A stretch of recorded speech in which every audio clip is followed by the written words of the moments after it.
We're standing here at Brighton Beach. Brighton Beach, named after Brighton Beach in Melbourne by the original soldiers.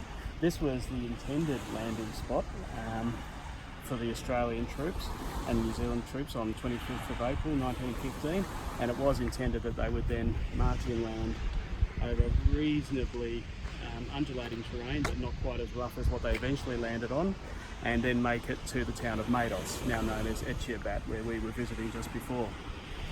But even this position would be a precarious one.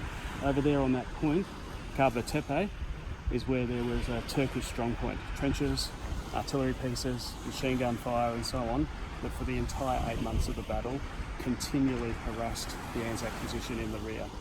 And for the entire battle, that point over there was one that was always a thorn in the side of the ANZACs.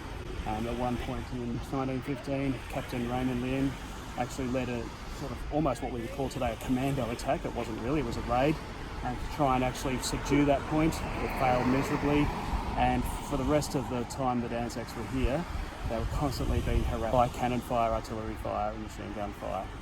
Even if the ANZACs had have landed here, there's been lots of contestation and contention about this over the centuries since the ANZACs landed.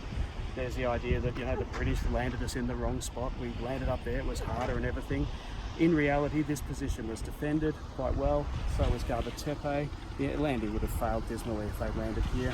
And even if they had have succeeded and taken their original aim of going inland to the city or the town of Maidos, they still would have been further away from the high ground that we're about to visit, which ended up being the key to the whole campaign. And so in the end, even though the campaign was a failure, the landing zone that they did eventually land at was actually the best of a lot of really bad options.